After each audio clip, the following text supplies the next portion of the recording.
திரும்பவும் சொல்றோம், நாங்கள் சாதிக்க நினைத்தது வேறு, நீங்கள் சாதித்திருப்பது வேறு. ஆனால் ஒண்ண மட்டும் தெரிஞ்சுக்கங்க, இது இந்த மக்கள் உங்களுடைய ஒரு உங்க மேல இருக்கக்கூடிய அதீத நம்பிக்கையில ஒரு இளைஞர் பட்டாளம் தங்களுடைய வீட்டுல இருக்கவங்களை எல்லாம் சொல்லி ஒரு மிகப்பெரிய ஒரு மாற்றத்தை விரும்புவதனுடைய விளைவாக அது நாம் தமிழர் கிடைக்க வேண்டிய ஒரு மாற்றம். நாம் தமிழர் தான் இங்க மாற்றா இருந்திருக்க வேண்டியது. ஆனால் அந்த மாற்றம் உங்க கையில ஒப்படைச்சிருக்காங்க. அதை நல்வழிப்படுத்துவீங்கன்ற நம்பிக்கை எங்களுக்கு இருக்கு. ஒருபோதும் நாம் தமிழர் கட்சி இதனால தோண்டு போகாது. ஒருபோதும் நாங்க பின்னோக்கி போயிட மாட்டோம். அதே மாதிரி ஒரு சிலர் நினைக்கிறாங்க, நாம் தமிழர் கட்சி ஏன் போராடணும், இது வரைக்கும் போராடி ஏமாந்து போகுது, இந்த மக்கள் மேல கை விட்டுட்டாங்க, ஆகவே நீங்க இனிமேல் நாம் தமிழர் கட்சி போராடாதீங்கன்னா நிறைய பேர் இளைஞர்கள் எங்க கட்சி தோழர்களும் ஒரு சிலர்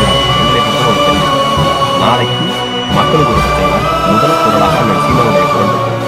முதல் அறிக்கையாக அண்ணன் சீமானுடைய அறிக்கை நாம் தமிழர் கட்சியுடைய அறிக்கை இருக்கும். அதனால நீங்க தெரிஞ்சுக்க, நாங்கள் எப்போதும் மக்கள் பணிகளை செய்கிறோம். நாங்கள் போராடி ஒருபோதும் இந்த தோல்விகளை பார்த்து தோடு போறதோ, மக்கள் மேல கோபத்தை காட்டுறதோ, மக்கள் மேல கோபத்தையே விருப்பையை காட்டி இந்த அரசியலுக்கு கடந்து போற நபர்களோ, மக்கள் பிரதிநிதியா இருந்து கடந்து போற நபர்களோ நாங்கள் கிடையாது.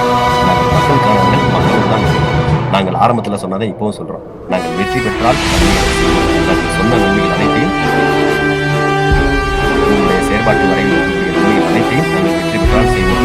ஒருவேளை வெற்றி பெறாவிட்டால் நாங்கள் செய்வதற்காக போராடுவோம், மக்களோடு சேர்ந்து சொல்லுவோம். அந்த வாக்குறுதி எப்போதும் நிறைவேற்றுவோம். நாங்கள் திரும்பவும் சொல்றோம், யாருக்காவது ரத்தம் தேவைப்பட்டால் நாம் தமிழர் கட்சிக்காரங்களை தொடர்பு கொள்ளுங்க. உங்களுடைய ஒரு பெரிய விபத்து, ஒரு மருத்துவ சிகிச்சை அல்லது வேற ஏதாவது பிரசவம், இப்படி ஏதாவது ஒன்று